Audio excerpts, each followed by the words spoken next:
This is CUNY TV, the City University of New York.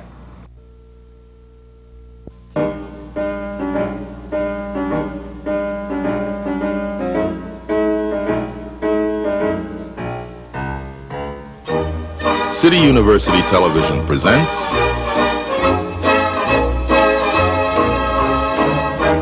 the American Theater Wing Seminars.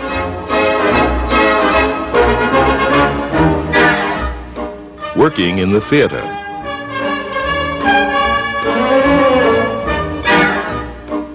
This seminar, producing.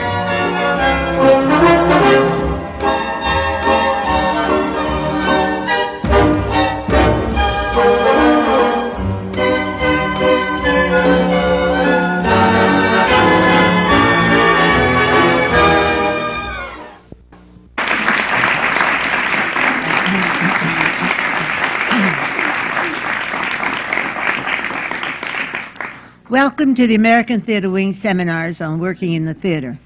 These seminars are coming to you from the Graduate Center of the City University of New York, which is located in the heart of Times Square, the heart of the theater, where Broadway, off-Broadway, and off-Broadway all come together to bring their magic to you.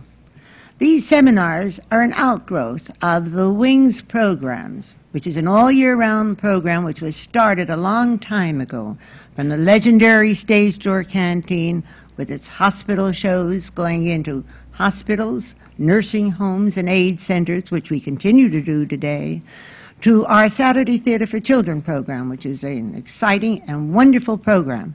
This brings not only the magic of theater to the children in their own schools, but it also brings it to their parents as well, as they help prepare the children for that Saturday morning performance.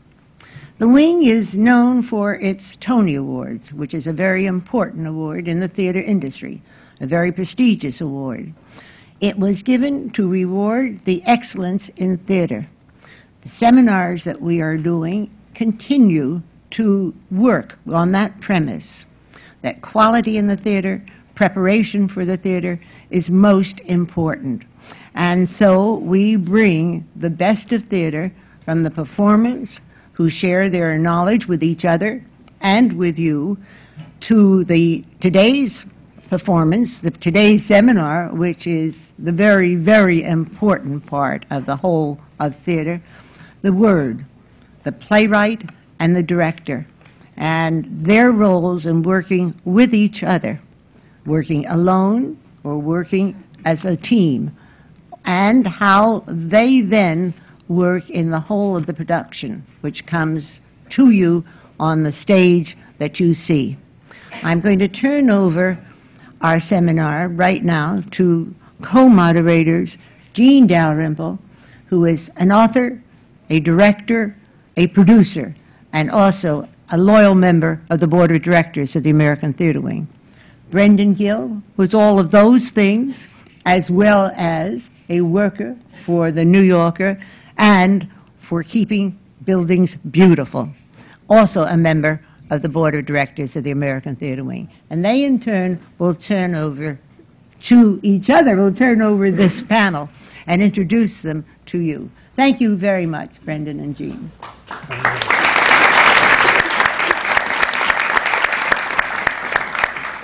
I feel this morning as if I were the elderly dean of a distinguished university somewhere, presiding over a group of the most gifted undergraduates imaginable. Sometimes I boast that I knew a member of the class of '68 at Yale, and I don't mean 1968, I mean 1868. And it was true. Bishop Brewster of Connecticut graduated from Yale in 1868, and I used to see him tottering around when I was an undergraduate. He was reputed to have murdered a man as an undergraduate, although that was not how he became bishop. So it appears to have been a step in the right direction. Among our promising and gifted undergraduates today, beginning here on the right, Lynn Ahrens, who wrote the book and lyrics of Once on This Island, Playwrights Horizons, Stephen Flaherty, who was the composer of Once on This Island, and Graciela Daniele, the director choreographer of Once on This Island. Jean? Way over there on my left is tall, good-looking Luke Yankee. He's the director of the Cherry Orchard, which is now in rehearsal for the York Theatre. The York Theatre is a way uptown and a wonderful off-Broadway theatre that has done marvelous work. Next to him is George C. Wolfe. He's a director and an adaptor. He has adapted Spunk for the New York Shakespeare Festival. Works with Joe Papp. Then we have Don Scardino, who's the director of a wonderful play, A Few Good Men. And next to him is the man who wrote it, Aaron Sorkin. And what more can I say? He has A Few Good Men on Broadway. Great, great show. Do you want to start the exposition? Well, one of the things that always interested me, especially when music is involved, is how people get together to pool the resources that are necessary, which are so diverse in their nature. So, of the three of you, one of you tell how this all began as coming together for the three of you. Well, Lynn, you are the one who started it. I found a small novel in a used bookstore that we had been looking for another idea. We had done a musical farce at Playwrights Horizons called Lucky Stiff in 1988, and we were kind of exhausted from writing a farce. It's a very difficult thing to do, and we wanted something that was a little more emotional and a little more dramatic and simple in terms of plot and structure. And I found a novel in a store and showed it to Stephen and said, I think this could be something we could do. And he liked it, and we began to work on it and worked on it for about 6 months, and you know, wrote songs for it and structured it, and felt that we had something, and began to think who might be the right person to direct it. And we automatically thought of Graciela because we had conceived it as a dance piece, and you know, with totally sung through kind of thing. And that's the impetus for it. Then we had to wait what seemed like ages for Graciela's schedule to be free, and we just waited and waited and waited, and it worked out. And I think another thing is, after we had done Lucky Stiff, it was a very clever and highly structured show, and this show is much looser, and musically certainly, and has a lot more emotional weight. And for me as a composer, that was a relief after being clever for 2 years. So I was happy to do something a little more lyrical, and also through composed, which was a new direction for myself. You had to go after the rights, didn't you, to We that had to whole go after novel? the rights. Did you do that, or Yes. did Playwrights Horizons? No, we did that did ourselves, yeah. And actually, Tell us about that, because that's always a very interesting thing. well, we had gotten the rights for Lucky Stiff, so I had a little experience in doing it already. And basically, we called the publisher of the book and said, how do we get in touch with the author or with the author's agent? And you know, they put you in touch, and then it's basically a matter of, you know, making an offer and seeing if they are in fact willing to have their work adapted. Who is the author? The author of the underlying novel is a woman named Rosa Guy, who is a Trinidadian author, and she's a wonderful lady. And we met her and had a sort of a terrifying experience with her, because we had written most of the show and knew that we really wanted to do the show. We knew we had something. We knew we loved it a lot. And during the course of writing it, we had gotten in touch with her agent, and negotiations had begun, you know, to get the rights. And she was willing to have her book adapted. But by the time we got together, we had finished writing the show. And we had to present 4 songs and an outline to her. And I've never had such a nervous time in my life, because, you know, if she hadn't liked it, we would have had close to a year's work of work down the drain. But she was wonderful and was very excited, and has sort of been the mother of the project in a way. It's, I think, the first thing she's ever had adapted, and she's been very helpful. How many years have you been working on it until you got to her for the approval? When we got to her for the approval, I would say about 8 months. 8 months. 8 months or so, yeah. We had a first draft pretty much done then, but it was 8 months, so, you know, we just couldn't see throwing the work away at that point, so it was terrifying. Also, the presentation for Rosa Guy consisted of an outline and 4 songs, and I had the extra anxiety of here's a woman who was born in Trinidad who had written this beautiful fable about the islands, a mythical island. And I was born in Pittsburgh, and I was writing the music of the islands for this woman who was from the islands, and that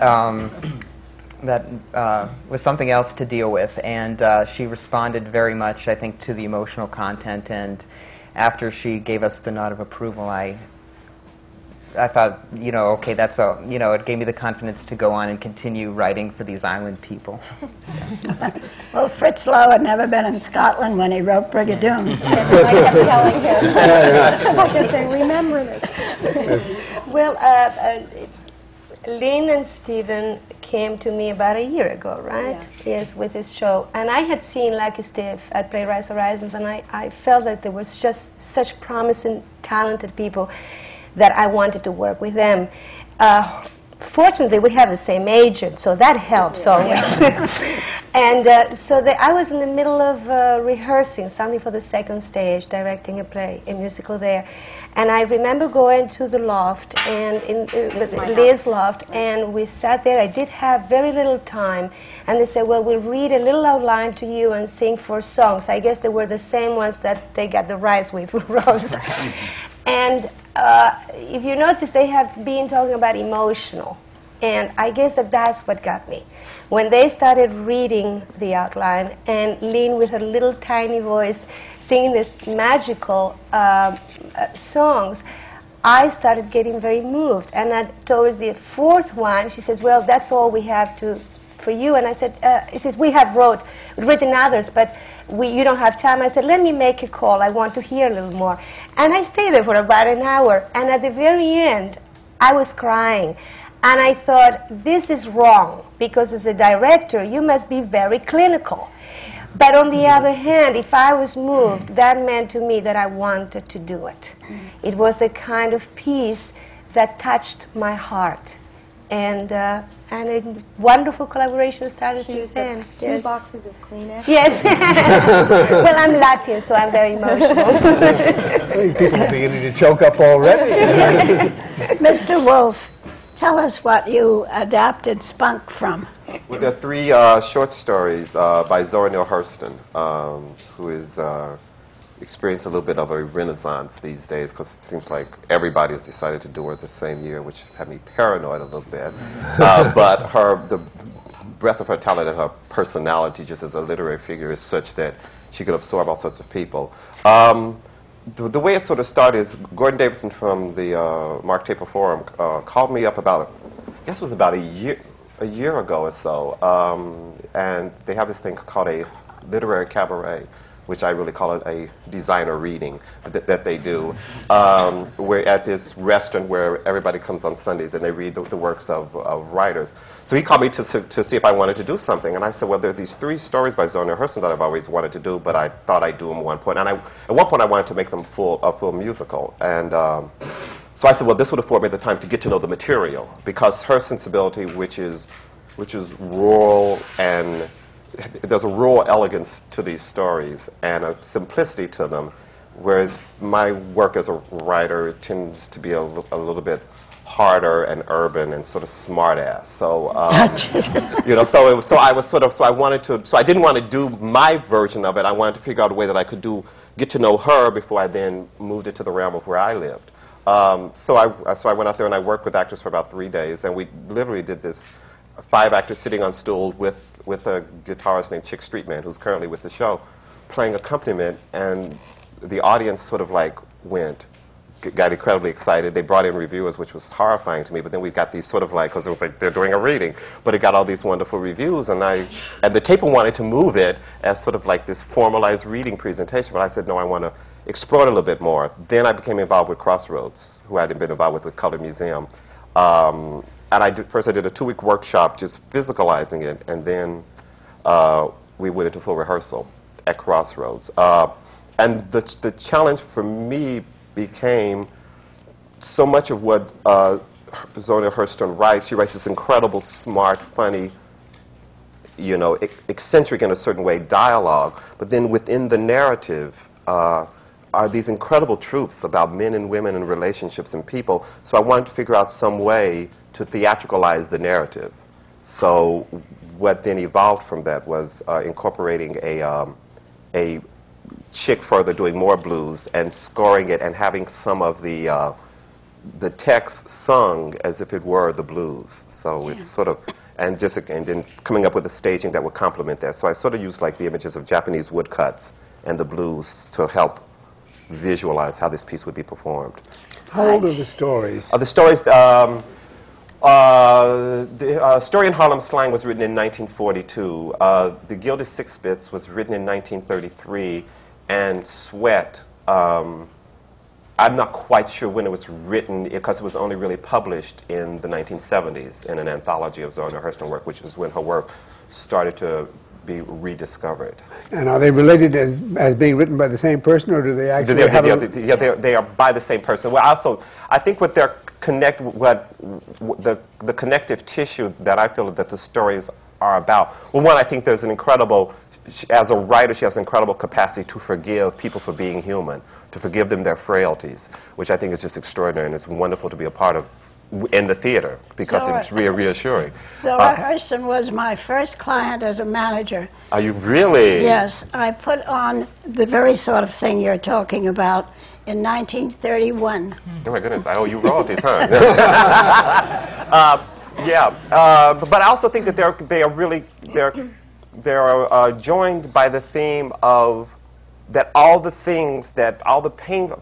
painful things. There's a song that I in the show calls which is in the prologue, which talks about that sort of the pain and the hurt and the love that you go through is that's how you survive. That the thing that you think is keeping you from surviving is the thing that enables you to survive. So that the hardship that these people go through. In the first story, it's a story about a woman who is in an abusive relationship and is terrorized by this rattlesnake, and the piece is really about how she rediscovers her lost strength. And in many respects, were she not backed into the corner as severely as she is, she would not discover that strength. And the last piece in particular is about this idyllic love that is in many respects is too pure to survive, so it has to go through a period of contamination by outside forces in order to develop strength in order to survive. So they're just very magically insightful stories. Well, those have to be dramatized. That's a really tough job. Yeah. So what we did was we dramatized the short stories as opposed to, so I would consider it more of a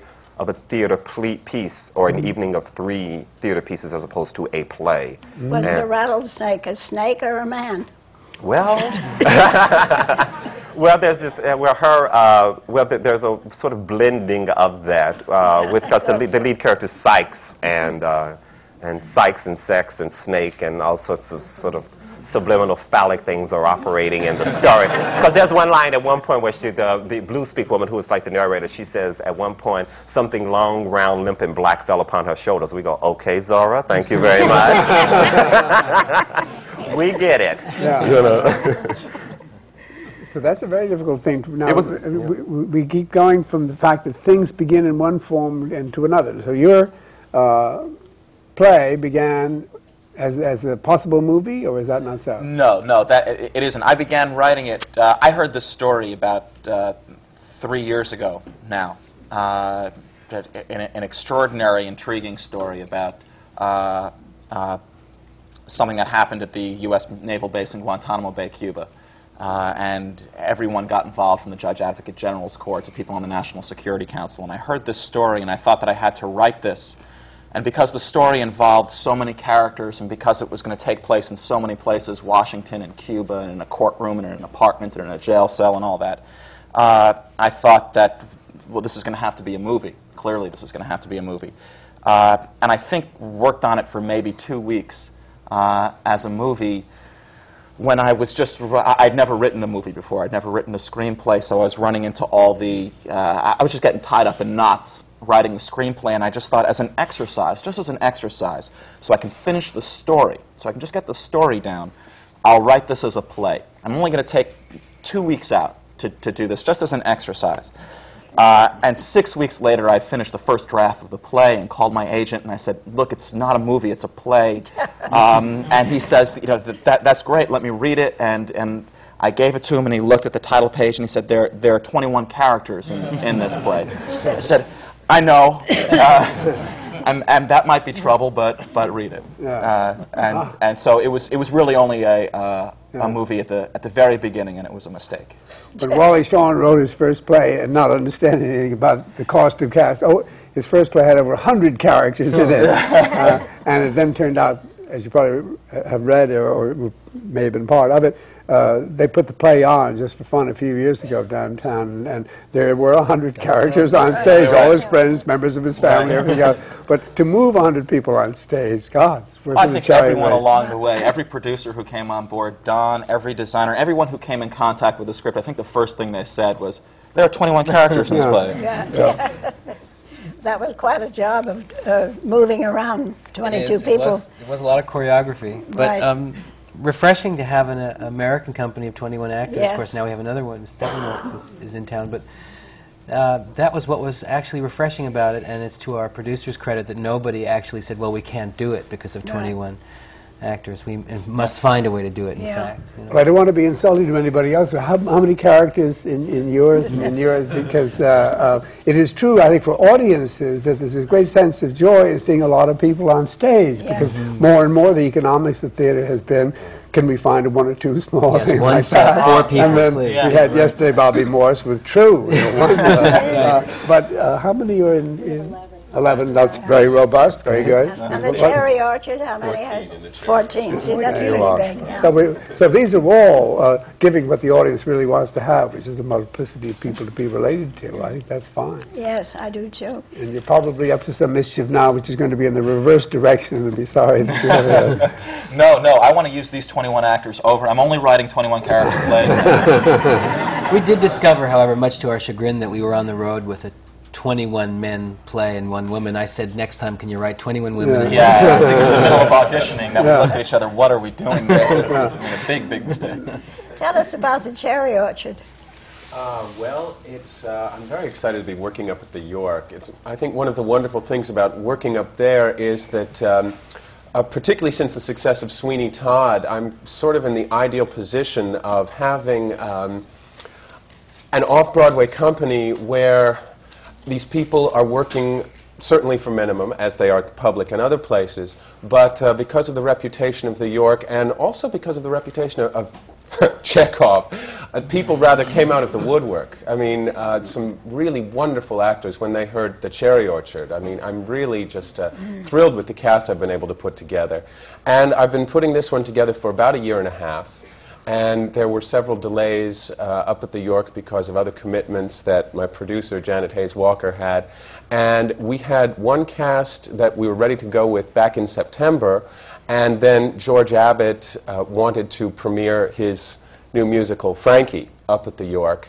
And Janet went to me and said, Luke, I know we're ready to go, but is there any chance, we could push it back until the spring? And I said, who am I not to defer to George Abbott? Very nice. The man wants to see this done, and he wants to have it done right away. So, but the wonderful thing about pushing it back, it really ended up being a blessing in many ways, because it gave me an opportunity to examine more translations and to examine more critical material. I mean, with Chekhov, there is such a dearth of material on the play. I reached a point where I said, well, I could research this piece from now until doomsday and never have a definitive version of The Cherry Orchard. So I finally had to come up with what I felt would be my definitive interpretation of it, and really just best represent the play to, for my needs.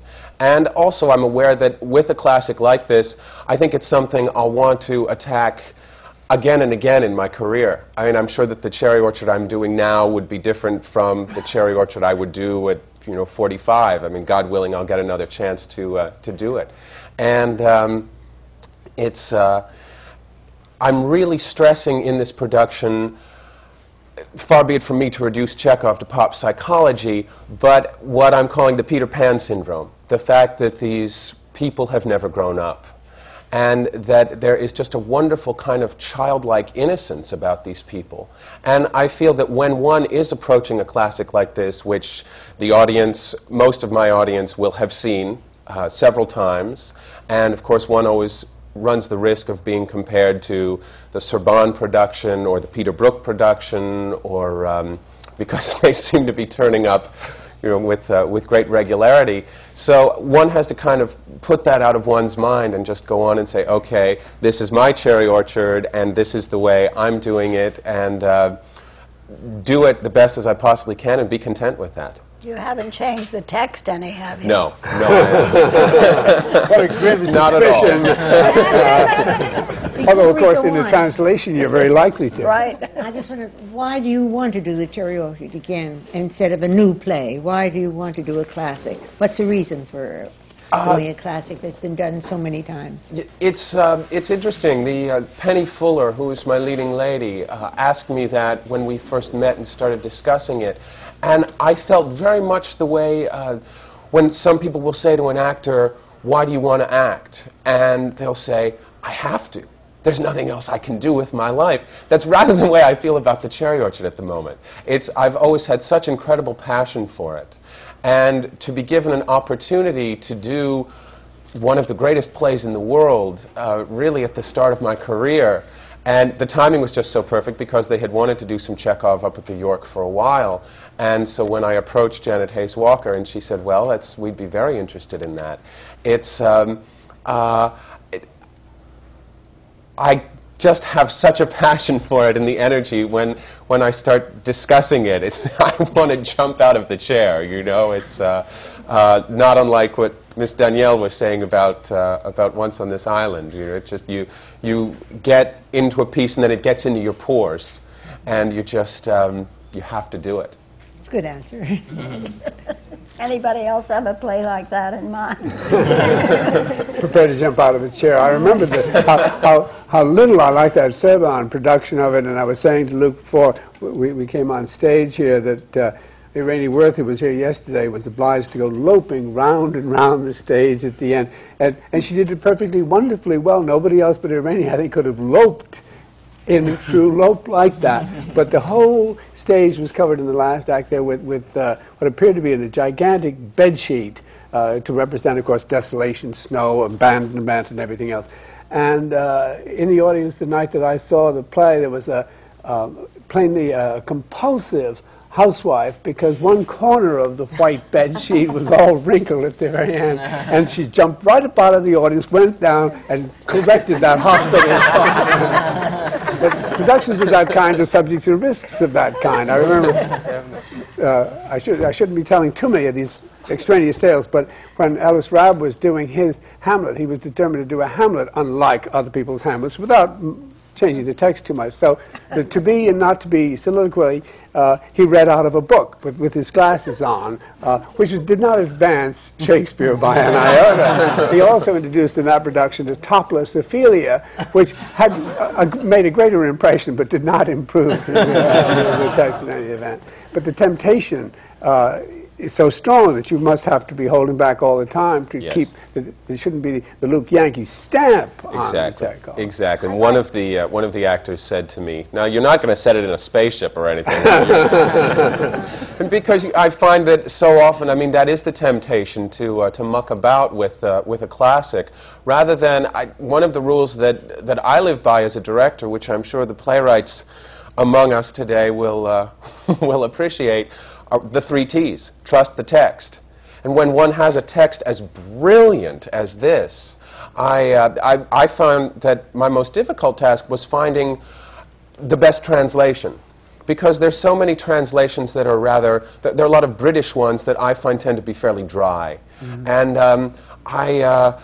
I don't happen to feel the Brits are the best ones to really do Chekhov. While there have certainly been some fine British productions, even of the Cherry Orchard, but there is something about the British sense of reserve. I mean, the passion in Chekhov, you know, it makes me think of a movement teacher I had when I was studying at Juilliard, who would beat her breast and say, from your guts. You know, that's very much the way I feel about Chekhov. It's, and I've got an incredibly passionate group of actors who are really...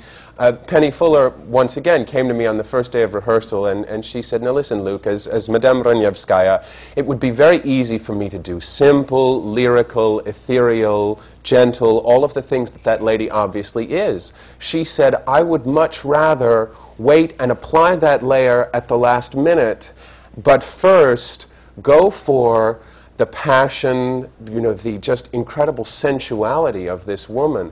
And I find most of the cast is working that way, and we have some very exciting rehearsals. Don Scardino, tell us about your passion for A Few Good Men. Well, one of the things... I'm sure you had it from I have the many beginning. passions about A Few Good Men, actually. I mean, it's a challenging piece because it's 21 actors and it's 65 scenes. Last count, I think 65 scenes. So certainly it's a difficult task, but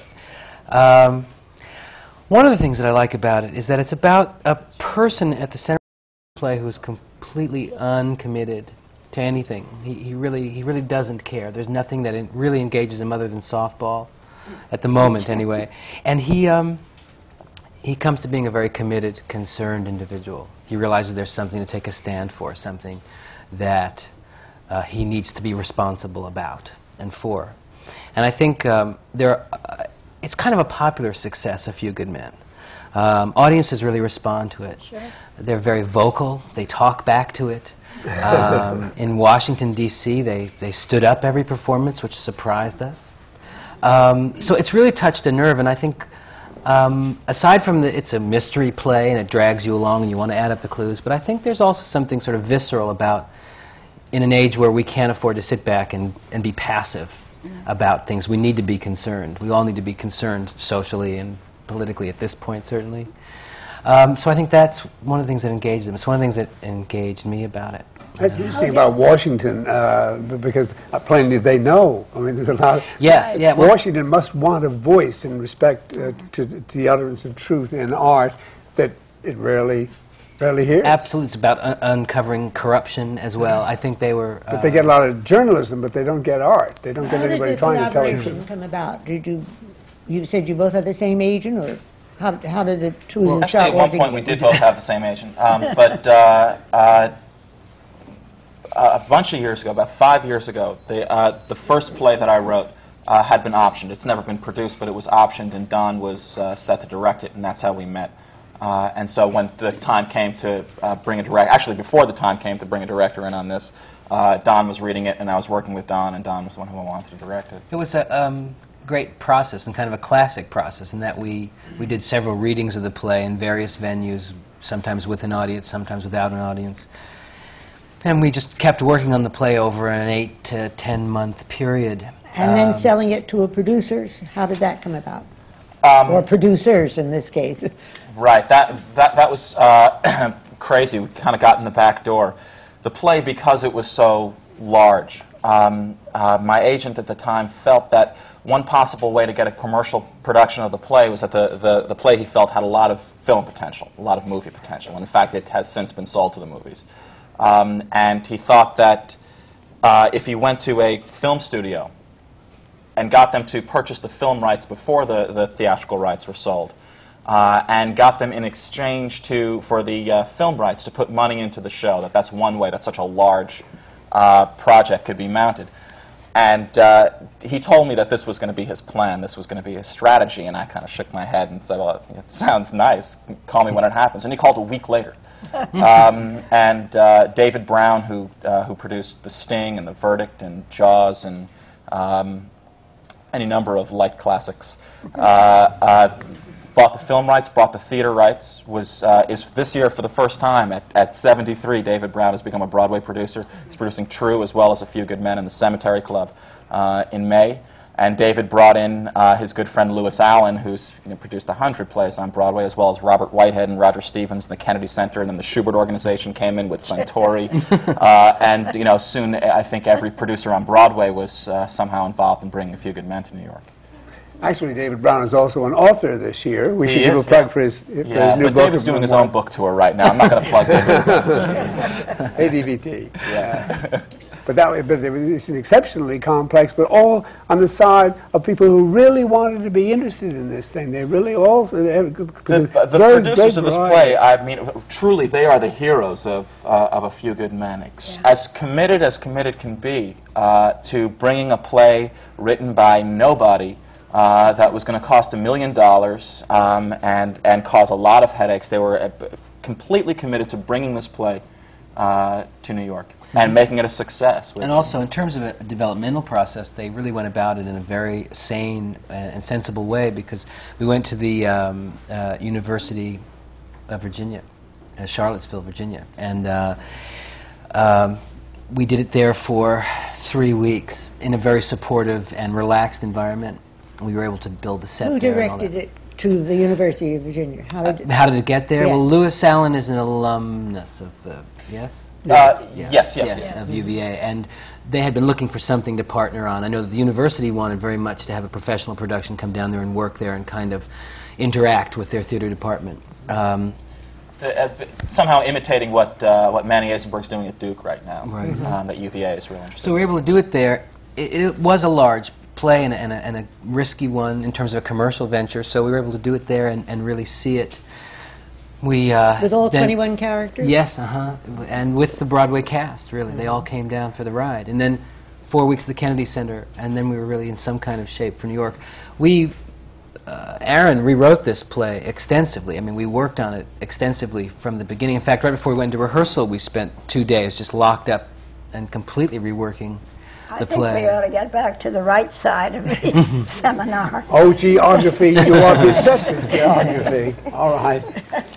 Actually, this sounded to me so interesting that universities are beginning to take, if Duke and the University of Virginia is going to be doing something like this, because the question of economics keeps arising over here. That's wonderful that could be afforded in that fashion. Now, what about financing from your point of view?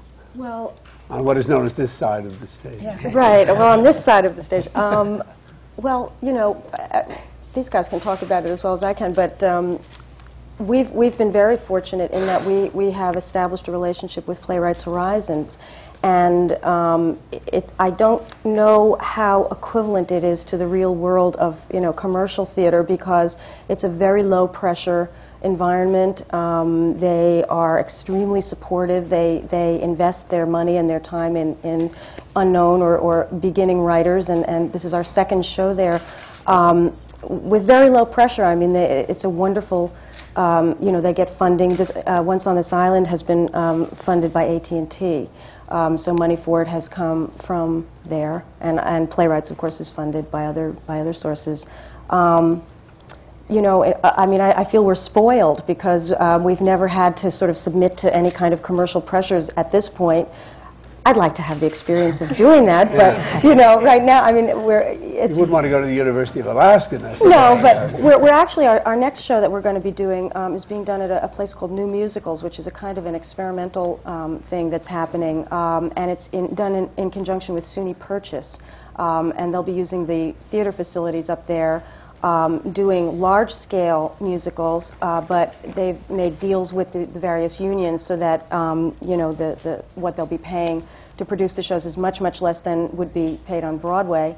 And their hope is, you know, to do a production there that does not open to the reviewers, and then hopefully give it some kind of an out-of-town tour or venue, and maybe bring it into Broadway if it seems appropriate. But, you know, again, a lower pressure kind of a thing. And what I understand is that they've worked out some kind of a thing with SUNY Purchase where the university will supply the theater facilities, and in return New Musicals will provide theater professionals who are going to be working there to lecture to the students, you know, and do a kind of a... So again, everybody gains. Yes, it sounds wonderful. Which is a great, you know... Yeah. Now, is the budget for your projected new much bigger than the previous one? Is it, yes. Does it turn out... It's quite, yes, it's quite sort of a lot more. And what about the size of the cast? See, it's about 20 characters. And, that one's big. And to tell you the truth, we actually, in Once on This Island, we have 11 characters, and that's considered a very, very large show for Playwrights Horizons. Yeah. And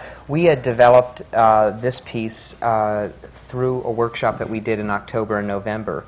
And the thing that we were concerned with at the time is it's a dance piece, and if you've ever been to Playwrights Horizons, they have this very, very small postage stamp stage. So not only when you line 11 people up, not only do they hit one side of the theater and the other, but then when you think in your mind about them moving, they take little steps, little steps. So I mean, that a lot of that we had to deal with during the workshop. And in fact, the solution was we've painted the set on the wall of the theater. We didn't want to bring any scenic elements really into the theater, so we actually painted. That's right. right. That's right. Yeah. The workshop actually helped enormously, because when we first started at Playwrights, one of my main concerns, because of the nature of the piece, which is not really a book musical, it's almost what I would call like a folk opera ballet. It moves constantly, has a constant flow. I couldn't imagine doing this, directing it, yes, but not choreographing it on this theater. So we insisted on a workshop, and we insisted in doing it on that particular stage, which helped enormously for me, because then I had to deal with the realities. Like, for instance, there is no entrance or exit on stage, right? So how many times, how many wonderful things, clever things can you do? Bringing people from stage left and exiting people to stage left. Well, you know, it was one of the hardest choreographic things I ever had to go through. Not because of the complexity of the piece, but the complexity of trying to be clever every time. And however, when we finished the workshop, the interesting thing was that it was created for the space.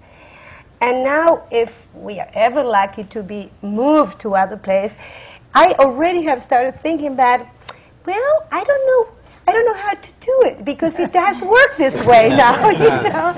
But I have to say that Playwrights were so supportive about this, because it was an unusual thing for them to have a workshop of a musical. And they really went with us all the way. They're extraordinary people to work with. And so... Composers often have to play their songs over and over and over in the course of raising money, but that isn't necessary if you work with Playwrights Horizons. Well, it was interesting. We had finished Lucky Stiff there in May of 1988, and we began work on Once in This Island in June of 1988. And we thought, well, this is so different. It's first of all, Playwrights Horizons does a lot of comedy. This was like nothing they had ever done, and I think Lynn and myself, we thought from the beginning, well, this isn't a playwright show, and we didn't think of, where would we put it. We just started working on this piece, and they became interested, or certainly encouraged us, and after about 6 months, they were very interested in doing the piece, and so we were lucky in that we didn't have to do backers auditions, if you will, And we presented the material to Ira Weitzman, who's the musical theater program director there, and to Andre Bishop, who's the artistic director. But we would only present to them maybe every 2 months or so. So we sort of did this on our own, and we were fortunate in that we didn't have to. We did it for ourselves. We didn't have to change it to suit some other form, and I think because of that process and that freedom, it's structurally different than almost anything that I've seen. Well, you'll never look back. You won't do it in any other way. What is your background? My background? Yes. I have a checkered background. Good for you.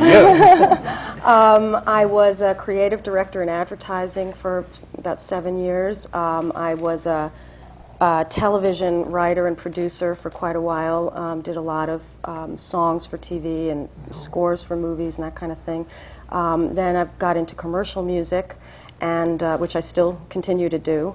And during the course of all of that, I thought perhaps I could write songs for the theater, and it seems to be working out. And how did you get to each other? How did we meet each other? Yeah, we were lucky. I went to college at University of Cincinnati College Conservatory of Music, and I had a classical background as a composer, and I wrote a lot of theater there, but sort of on my own time and in my hidden room, and I didn't show it very much to the composition department. But all along I knew I wanted to be a writer for the theater, and I moved to New York in 1982 and entered the BMI workshop, which is a workshop for songwriters and for the theater, developmental, and you meet once a week, and Wednesday at 4 was our 2-hour period, and I met Lynn there, sat next to her on the first day, and we didn't work till about 8 months later, and we've been working together ever since. You were brought to New York by Lehman Engel? He was a remarkable man who now dead, prematurely dead, now in heaven, but who did so much for people like you. Yeah, I met him. He had come to Cincinnati for a master class. He wanted to hear work of student composers. I met him in 1980, and I was doing a show of mine at the time, which was one of my few forays into lyric writing as well. I gave that up quickly. But he was impressed enough. He said, come to New York after you graduate, and I did. And unfortunately, he died about 3 days before I left, or left for New York. Yeah. Is there the same availability for a playwright as a Lehman Engel's workshop for composers? You mean where a kind of workshop situation? Mm-hmm. Yeah, there are. I know there are writers' colonies and Playwrights Horizons. In fact, I was part of a group last year and the year before. There were 5 of us that we were the playwrights unit at Playwrights Horizons, and there are lots of labs all over the place. What about in Manhattan? In Manhattan, there are a lot, and if you wanted to know what they are, there's a book called the Dramatist Source Book, which lists really literally every playwriting opportunity that exists, whether it's production or workshop, this kind of thing, or a lab or a grant. Or even agents. The Dramatist Source Book. BMI offers one. BMI has a librettist's workshop, which, the same kind of thing, yeah. Were you ever up at the O'Neill, or not? No, I never have been at the O'Neill. Yeah. I'd like to be at the O'Neill. Because they're in the summer, go somewhere else in winter. It's just right. It's all for travel. Sundance in the winter. Does one over here know the name of the musical that Harold Prince is directing up there at SUNY? Kiss of the Spider Woman. What is it? Kiss of the Spider Woman. Oh, that's right. Yeah. He's the first show in the season, and we're the third show in the season. We're doing my favorite year. And who composed the music for that? For Kiss of the Spider Woman, John Kander. Kander and Ebb. Kander and Ebb. Yeah. It sounds very entertaining. But you had a real challenge now in the latest thing that you're working at. What is the source, the necessary source of the music as compared to, say, Trinidadian? Yeah, there are no Trinidadian people in this one. It's based on the movie My Favorite Year, and it's a movie that I loved from the first time that I had seen it, and Lynn and I had talked about doing it, but again, it's a large cast work, 20 in the cast, and our last show at Playwrights was 10, this current show is 11, and it was a much larger production, and the producer of New Musicals, Marty Bell, had seen Lucky Stiff and brought us to his office and said, I'd like to do a musical with you. And since this was an idea we had been kicking around for a long time, we proposed it to him, and he was good enough to get the rights on our behalf. So that's how I don't know came. the movie at all. Peter O'Toole. It's about Peter O'Toole, Mark Lynn Baker. It's about the early days of live television, and it's about people throwing together a show in 6 days. And we're trying to approach our project with the same, slightly longer schedule, but the same amount of enthusiasm. And panic. It's a wonderful idea. And it's a lovely You talked film. about agents. Can we just ask who your agents are, how you got to them? I just started working with Gary Krasny at the Phoenix Agency, and basically I just approached him and said, I am getting work and I need representation and I think you should represent me. I was very bold, not unlike the way I approached my producer about The Cherry Orchard. So this is what I want to do and I think you should produce it. I've been very fortunate that people have said yes. Yeah, with Wiley Houseman and Sam Cohen at ICM. And actually I was with another agent, and then after Color Museum, Wiley wrote me a letter. And I was looking. So I went in to have a series of How meetings and important stuff. is the agent to a playwright, to a director? I think it depends on the nature of the relationship that you have with the agent. The thing which is, I don't have a sort of like a read this and what do you think and what do you, the relationship with my agent. I trust him because I feel as though there's a tremendous amount of integrity involved, and I know that, and I have a whole series of sort of rules that I have just in terms of projects that I will work on and situations I'll be involved with, and I feel as though that Wiley is incredibly sensitive to that. So in many respects, I view him to serve as a buffer to deal with a whole series of other people that, because I've gotten myself involved in, as a result of Color Museum, a number of situations with wonderful people that were not wonderful experiences. And so that since then I've learned that it's one thing to be in love with the project and to be in love with your ego's ability to do the project, but there's another thing to deal with the people who you're going to be dealing with. And, you know, so... There's that trust that you talked about. Exactly. Would we go on? What about? Yeah, I think you agents, you probably have to find someone who thinks or whose taste or sensibility is like your own, so that they can really represent you in that sense. You know, some agents are really like flesh peddlers, we all know that, and some of them are actually a very valuable support system, as well as a representative. You know, they can see you through lean times, support you when you're working on a project that has no backing or no support. They can keep you encouraged and keep you going. Did you choose your agent? Yes, I did. Luke did? I've in 30 years working, I've probably been with every agent in town. When did you start? When you were 6? Actually, I started when I was 12, actually. Yeah. Had to be very young. But, so now I'm with a group called the Gersh Agency. They're sort of a bi-coastal agency. They're small but smart, and like them a lot, like them personally. So it works out. I'm with CAA, the Creative Artists Agency. They came to me in the middle of A Few Good Men, and I was looking. They're kind of relentless. When they come to you, you're pretty much gotten. They won't let you alone until you go with them. But I think that as far as the agent's importance to a playwright, I think it's pretty important. In this day and age, productions really need to be put together. I don't think it's as simple anymore as taking a script to a producer, and the producer says, I like this, I'll option it, and I'll do it here in New York. You have to, even A Few Good Men, which was extraordinary in that that's almost what happened. You know, it was taken to a producer, they said, I want to do it, and do it. The University of Virginia, the Kennedy Center, all that had to be put together Came out somehow. of the agent. And the agent helps. Yeah, the agent really now is almost a producer in as much as they really put together the whole package, because that's what's required now. It's just so hard to do a play. That's also why things take so much time nowadays.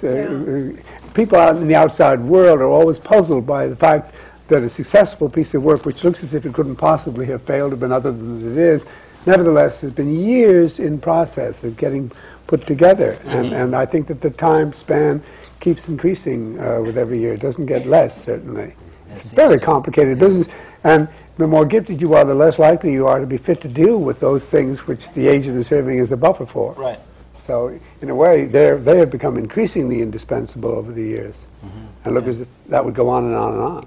Until you've been in the theater for 40 years, and 50 years, and 60 years. Before we break for questions, which you're going to have to do, could we just talk about agents on the right side of you? Well, this will go quickly because we all have the same. You all have the same. And how did you all come to it? My story was a little bit of like a fairy tale, because about 15 years ago, I was still dancing on Broadway. I was assisting Michael Bennett and working with Fosse.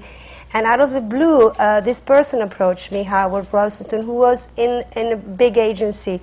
And I had no agent as a dancer. I was working with the top. I didn't need to have an agent at the time. And he came to me and he said, I think you're going to become a choreographer.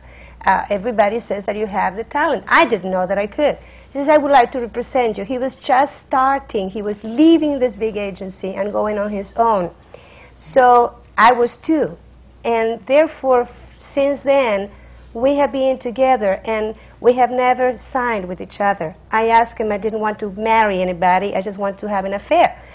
And it's been 15 years of the most supportive affair I can think of. Perfect. And you have the same agent? We have the same agent. We found him simply because a fellow named Ira Weitzman at Playwrights Horizons had sort of discovered us at one of these workshops in town and liked our work very much and said, do you have an agent? And we said, well, we know, and he said, well, let me, set you up with a few people, and he arranged interviews with several agents, and we just loved Howard. And your affair is successful? It seems to be. So far. We're going to have to break for questions right now, and we're just going to take a few minutes to stand up and stretch and come right back to your seats, and I know that there must be a lot of questions that you want to ask of our panel, so think of them now and give them to any one of the wing volunteers that you see. Thank you very much. Okay.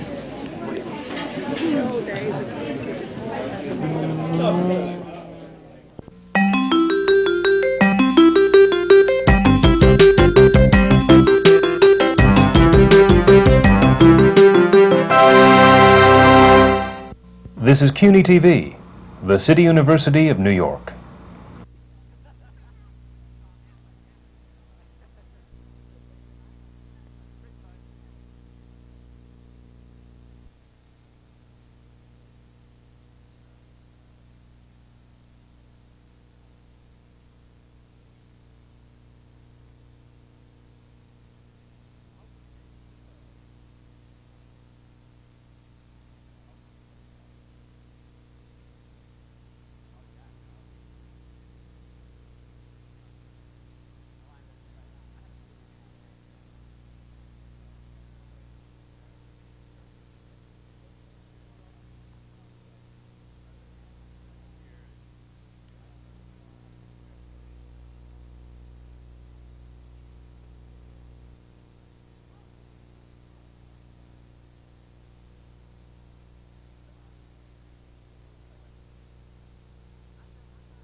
We are continuing the American Theatre Wing seminars on working in the theater. These seminars are coming to you from the Graduate Center of the City University of New York. And this seminar is on the playwright, the director, how they work together, how they work alone, and how they work with a dead playwright, and which they prefer. Brendan Gill and Jean Dalrymple are our co-moderators, and they'll pick up where we left. Isabel has introduced that welcome taint of necrophilia, which has always helped to any gathering, I think. But it has also been suggested to me that perhaps more information about the background of you people on this side of the stage would be welcome, not exactly from the cradle, but almost. Now, we did hear from Luke that he had gone to Juilliard. Before that, you had had a conventional upbringing in our great city or elsewhere. That's right. I grew up in Connecticut. And I've grown up in the business, really, which is a tremendous advantage. My mother is Eileen Heckert. And so I was going to Broadway openings, really, from the time I was very young. And in recent years, actually, I'll fill it in the middle in a moment, but in recent years, with the Cherry Orchard being the third, the past 3 shows that she has had and that I have directed have opened within a week of one another. And so I've decided that's some pretty good family karma. Yeah. But I started out, after studying at Juilliard, I pursued the regional theater bit as an actor for several years. And then started directing, and I've been going back and forth between assistant directing on Broadway. I've assistant directed 6 plays on Broadway, and going off to the regions and doing my own things. But the Cherry Orchard will be the first piece I have actually directed on my own in New York. So needless to say, I've got a lot riding on it. Yeah. So there is something in what you call the regions. That's somewhere beyond the Appalachian range. Who knows where? And you? What? I'm from Kentucky. I'm from Frankfort, Kentucky. I ran away from cold weather to go to school in California at the Claremont colleges. And after that, I went to Los Angeles to try to do theater, and I realized that was a foolish attempt. But so I was there for about 3 years, and then I moved to New York around 1979 or 80, and I was actually teaching acting at City College and a few other places around town, focusing more. I started out as a writer-director, more writer. Then when I came to New York, I decided to focus more on the writing. And in the middle of that, I went to NYU in the dramatic writing program, and then switched over to their musical theater program. And then, since Color Museum, then I've tried to go back and rejoin the directing in with my writing. So, Don, how about you? Started when I was 12 years old. My parents are jazz musicians. They weren't that fond of my going into the business, but I was so single-minded about it, I just did. Sort of saved my allowance, got pictures taken, went around. You could still knock on doors, Right, and do the rounds, Remember when they used to do the rounds? So that was fun. I sort of, ever since Buddy says, "Don't you miss your growing up?" I had a great childhood. And worked from the time I was 12. Where was this? Here in New York. Here in New York City. I think when I was 13, I got on The Guiding Light, which was a soap opera. By the time I was 14, I was working in plays. Which was your first play? Actually, I got my equity card on a play called Critics' Choice, a touring company of Critics' Choice with Hans Conried, which was fun. Right. And kept worked a lot. And in my middle 30s, I did a play called How I Got That Story, and the playwright asked me to direct a production of it. And I was so fond of him and impressed with him and flattered that I did it, and found myself sort of wearing the right shoes for the first time. And I decided that the theater didn't really need another 35-year-old juvenile. I don't know. I don't know. I found myself in a soap opera playing a 24-year-old, and I was nominated for an Emmy, and I was embarrassed. It was in the under 24 category. I felt I had to accept it as a Lifetime Achievement Award. So I just decided that I'd had enough, and it was refreshing to go from being the juvenile to the daddy overnight. Sure. So what about the temptation to be a writer? Have you been tempted? No, it's too solitary for me. I'm a group person. I mean, I like working with groups of people. I like I like the conglomerate that is the theater, the aggregate of people. And that come you, together. Aaron, are you like that, or do you like the I solitary? invite friends over when I'm writing, just to sit there while I'm... No, actually, I enjoy... I don't enjoy being alone, but that's what you have to do when you're writing. In fact, frequently, because I'm finding it lately increasingly more difficult to write in New York City, there just seems to be so much noise and activity. I find myself writing very late at night. But you do that long enough, and you just do go crazy from the solitary confinement, and you run to be with friends. But now, where did you begin? I grew up in Westchester County in Scarsdale. I've heard of that. And went to Syracuse University and got a BFA in theater there, and then moved to New York City when I graduated. When I was that's right, in 1983 when I graduated. Mm-hmm. And then did you ever have what would be called ordinary professional employment anywhere, or you were set upon doing what you were going to be doing? No, not. I mean, I had a host of survival jobs while I was, tending bar and working at the TKTS booth. Name some of them. We need to know. Bars or the booths? Well, those were the two big ones. In fact, working at the half-price tickets booth gave me my very first writing job. I published a piece in Playbill magazine about the life of a TKTS employee, which in retrospect took some guts to submit a piece like that. But then I tended bar mostly in Broadway theaters. Broadway theaters have bars, which is really, if you're going to be an actor or a director, if you want to work in the theater and you need a survival job, it's a great job. The hours are right for going to meetings or going on auditions or rehearsing a play, and you're also really working in the theater.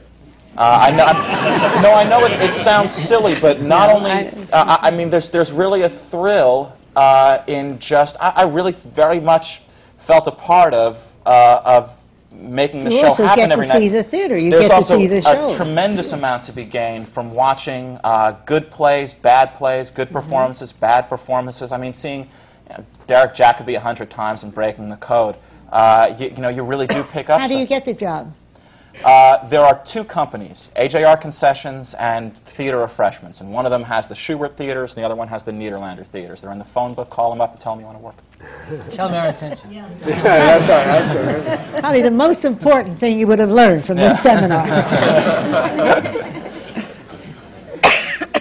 Don, of course, saved his weekly allowance, which is that was $1,000 a week. No, I literally did. I literally saved my allowance, and at the time, I mean, you could get your headshots done for $25, and knocked on doors. Then you could do that. You could knock on agents' doors, and you'd be submitted. There was a lot of work in this town then. I'm loath to say this, but I wouldn't know exactly how to tell people where to begin at this point because the doors were much more open back then. But what about any of the people who wanted to begin on the West Coast? You said it was hopeless to try to do theater in L.A. Well, I mean, I was working at this place called the Inner City Cultural Center, and the shows that I would do, I got like good reviews in the L.A. Times, and the town said, "Well, so what?" Yeah. There was no. The main problem that I felt with L.A. was, even in New York, as severe as it has gotten, you see off-Broadway, you see off-Broadway, you see Broadway, so you see that there is some sort of peculiar hierarchy at work. It may not be the hierarchy that you want to be a part of, but you see it. There, it was sort of like throwing pebbles into the ocean, and and there was no reverberation that came back. So it was a wonderful time in terms of discovering my voice, but in terms of sharing my work with the world, it was a very frustrating experience, but it was a wonderful discovery time. You sound like as if you wanted to be a writer more than anything else. Oh yeah, that's what it is. But after, I think my personality, it's easy for me to direct, but my real passion, well, I'm a writer. I am a writer. Talking about writing, you mentioned the amount of rewriting that you did on A Few Good Men. Yeah. How do you feel about that, and how do the writers here feel about having to do rewrite? Generally good, actually. I find myself more comfortable rewriting than writing in the first place, as Don knows now, because rewriting, most of the time, you know what the problem is. You're going in to fix something. Writing, you're filling up blank pieces of paper. Writing, you don't know where the end of the tunnel is. But you're not that much in love with it that you can say, well, okay? no, it's not that it's not hard. I mean, we were out of town, and there were two different kinds of rewrites done. One was done to make the play better, and the other kind was done to make the play shorter. When we opened out of town, I think the play was running 3 hours and 5 minutes or something, and things had to be cut. The play was too long; it just felt too long, and good things needed to be cut, and that's hard. But it didn't matter actually that it was playing even at 3 hours and 5 minutes. They were rapt, they were attentive, but you couldn't go past the union cutoff here in New York. Sure. So we just couldn't tell the story in that amount of time, even if it was working. So, yeah. And in musical theater, the same thing. How do you feel about cutting there? I love cutting. That's almost my favorite thing in a weird kind of a way. I know it sounds strange, but I think my background taught me a lot in terms of honing in, when you write 30 seconds worth of copy or a 60-second jingle or, things where you're given a time limit, you learn a lot about making every word count and communicating. And I agree with Aaron that the hardest thing is doing the first draft because you are just at sea. You don't know where you're going. And then finally you have something on paper and you start weighing it and saying, oh, I wrote all that, And when you start to see it performed or have people read it, you begin to see what doesn't work. And it becomes very clear. It just tells you what doesn't belong in there. And it's a wonderful thing, I think, to cut and suddenly see something click. And move and work together better than it had been working. And I also think it's very challenging when something isn't working and you have to replace it to figure it out. It's problem solving. Who gives the word there? The director for cutting? The producer? Well, there are times, one of my favorite times in a rehearsal process is when everybody involved in the show knows as much as you do. So I love it. I love that process because when actors start to say, this doesn't work in the first week, you just go, you don't know how to do it. But then after they know the show, it's a wonderful process for them to come, what about this? Because then it means that process of everybody working on the same show has happened and everybody is giving their best, and they're now inside of your head, and it's an exciting time. And the most important thing is the show itself. Precisely. And whether or not it works, and whether or not it communicates, not a specific song or a specific scene that you're in love with. The most important thing is the total. Yeah. Composers are usually heartbroken when they have to drop out. I have a story to tell you because we're in previews right now. We open May 6th, so we're 10 or 11 days from that, and we lost a song last week. And he speaks. I cut it was like a big 11 o'clock moment for our leading character and a ballad, and the bridge was some of my favorite music in the show. And every time it got to that beautiful ballad moment, the audience would start doing this, and then you'd see this, and then you'd see the program and coughing. It was so... And it was difficult, and I think everybody sensed that the moment wasn't working, and I was probably the last one to give in, and Lynn says, look at those heads, you see the backs of heads. Look at them, they're going out to lunch! And we had to lose the piece, and we rewrote something, and the show is working better, and it's because it's at a place in the show where the show really kicks into high gear and it needs to move forward, and the audience, it's the only time that they were ahead of the character on stage. And you haven't lost it. You'll save it for a club act. The best one. Right now, because there are so many that want to be asked, and so would you like to ask the first question right now? Okay. My name is Matthew Dubois, and I'd like to address this to Luke Yankee. I've heard there's a lost scene from the Cherry Orchard, and will you be using it? Wow, this man certainly knows his Chekhov. In the course of my research, yes, I did find that in a production at the Arena Theater, I believe about 3 seasons ago, and it was, I believe he's a Czech. His name is Lucien Pintillier. I hope I'm pronouncing that properly. And he had reinstated a scene that Stanislavski had thrown out at the end of the second act, and it had never been seen anywhere since the original, since previews, I guess, at the Moscow Art Theater back in 1904. And he had reinstated this scene in his production, and I was dying to get a hold of it. And so I contacted the arena and had some difficulty there, and finally I wound up calling different members of the cast all over the country. And one of the actresses who had been involved in that particular scene said, well, I'd be happy to give it to you, but I auctioned off my script for an AIDS benefit, and so I don't have it anymore.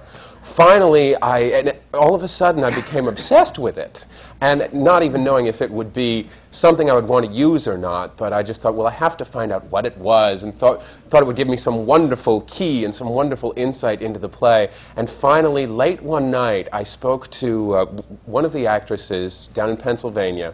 She had just gotten in from a performance. Her daughter was anxiously awaiting to talk to her boyfriend on the phone, and so I'm sitting there typing this into my computer as she's reading it to me, and then I hung up the phone. It's like, oh my God, I've got the lost scene, and I read it over and said, no wonder Stanislavski threw it out. My name is Valerie Adami. I'm addressing my question to Mr. Scardino. Casting is said to be about 50% of a director's job. How important is a casting director to you, and what contributions do they make? A casting director? Yeah.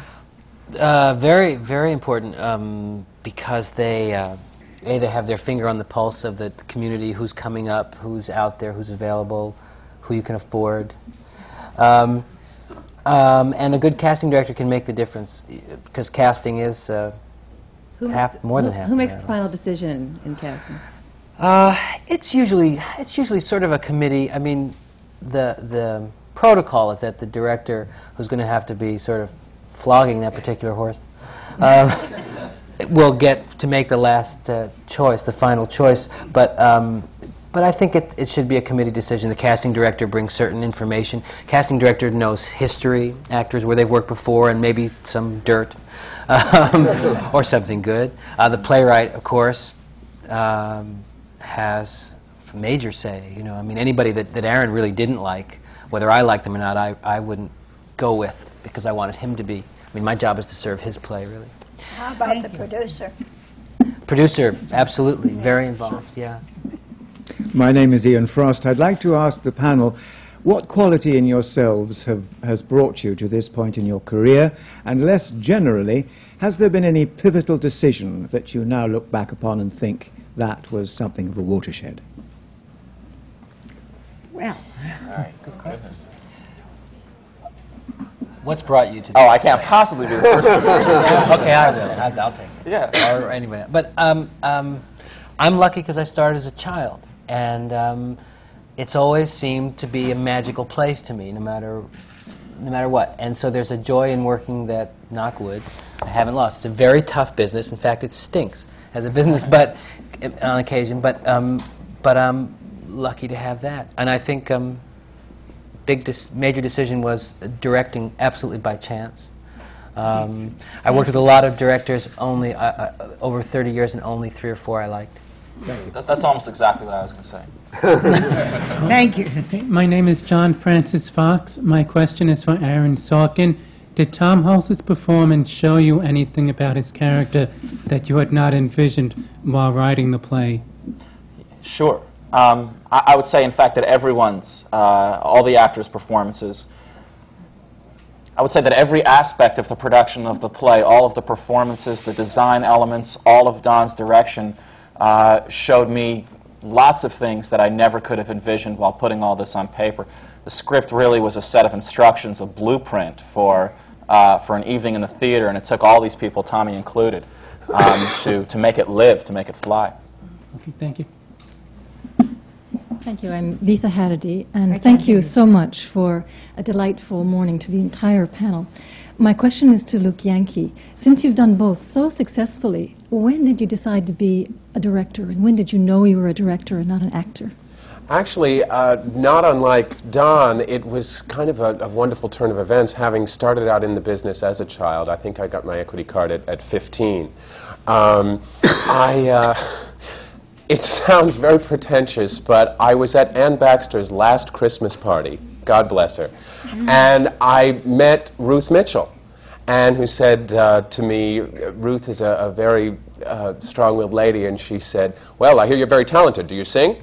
And when one is confronted like that, one had better say yes. And so she had just started rehearsals for Grind, Hal Prince's new show, and so she arranged for me to come in and sing for her and for Hal a week later. And I knew that it was really more of a courtesy audition, that the show was already cast. And I said, Ruth, if you're ever looking for a production assistant, a coffee boy, whatever, you know, because there really is no sort of training program for directors anymore. There are really very few in the city, the way we have the ASCAP workshop for musicians, or BMI, various programs like that. There really isn't anything like that for directors. So she called a week after that audition and said, how'd you like to work for Hal Prince for the next 4 months for free? And I jumped at the chance and went from there to assisting and directing my own productions regionally. Thank you. Thank you. Hello, my name is Susan Pingleton, and I'm an actress here in the city. And what I'd like to address to the panel is which playwrights or directors have had the most influence in your own work? Do you want to start on your right again, Brendan? I have to speak for myself, having assisted Michael Bennett for 4 years in quite a few Broadway productions. I have to confess he was my mentor. When I was working with him, I didn't know, he did, but I didn't know that I had some kind of a talent to become a choreographer. But I guess I was just learning through observing him. And when the time came that I was too old to continue dancing, he pushed me into it. And because I have a kind of a nature that somebody just knocks at the door, I open and they say, do you want to come and play? And I go. I just jump into the sea. And the same thing happened later on with Buck Fosse. So those two are my mentors. Does that answer it? Yep. Let me ask the panel, why are you working in the theater? Why the theater? Why not television? Why not movies? What do you find in the theater? A live audience. There's just, I don't know, there's something about breathing in the atmosphere of the theater to me that is just, gives me a reason for living. Okay, George? I think with the world becoming so fractured, it's one of the places where you are a part of a community of people who have a shared set of beliefs and a shared set of goals, and you work toward achieve them. I think it's one of the few healthy places where you can be a part of a group. Yeah, I second that. Also, the communion with the audience that takes place can't take place anywhere else, really. The communion with the audience, and you know, there's a musical coming in next season, which I've heard a lot about, and I was with a group of people and we were hearing about it, and apparently there's a breathtaking scene in the second act where a helicopter lands on stage. I don't know how they do this, but apparently a helicopter lands on stage. And I was with Robert Whitehead, one of our producers and a real old legend of the theater, when we were hearing about this scene, about the helicopter coming down on stage. And Robert says, great. Now let's see him do it without the helicopter. Yeah. And really, to me, that's what is great about the theater, because you can, and the best way to do it is without the helicopter. I love instant gratification, and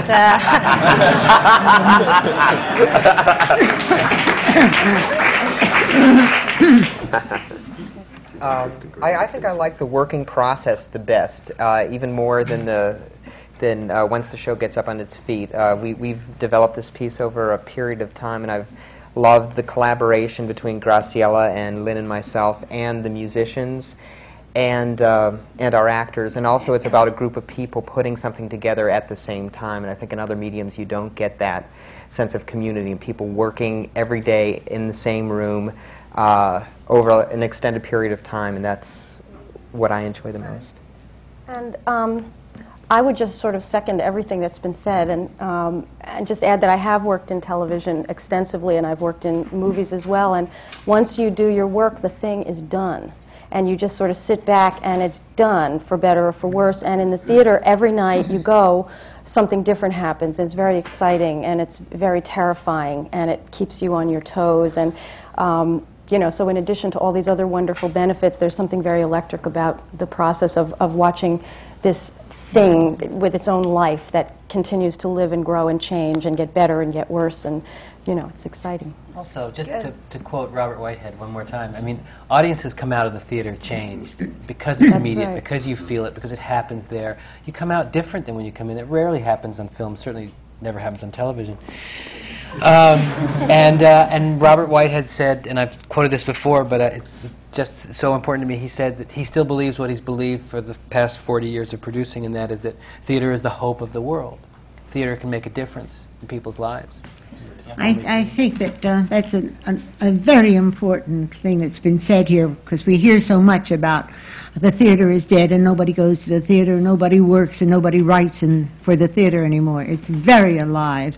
And it's alive in New York, where Broadway, off-Broadway, and off-Broadway offers such marvelous opportunities for people like the talent that we've had here to get together and to be part of the scene. And that which they're doing then goes out across the country. And from across the country, from the regional theaters, come the very best into Broadway, and that enriches the Broadway scene. So working in the theater really has to be in New York City. I'm Isabel Stevenson. I'm president of the American Theater Wing, and these seminars are coming to you from the Graduate Center of the City University of New York. The seminars are geared to give you an insight into what it is to work in the theater, from the performer's viewpoint, from today's seminar on the playwright and the director, which has been so fruitful, and this talent has been so extraordinary. And another program will be the production. We will have the producers, the people that bring it all together, the nitty-gritty aspects of what it is to work in the theater. Thank you very much for coming, and I hope you've enjoyed this as much as I have. Thank you.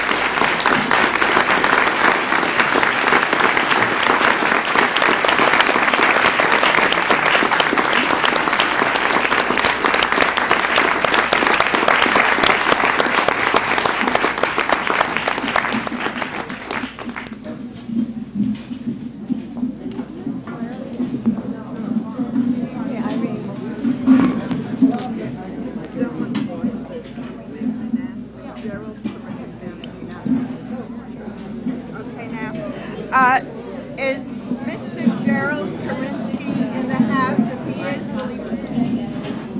I don't think that's on. Gerald Karinsky.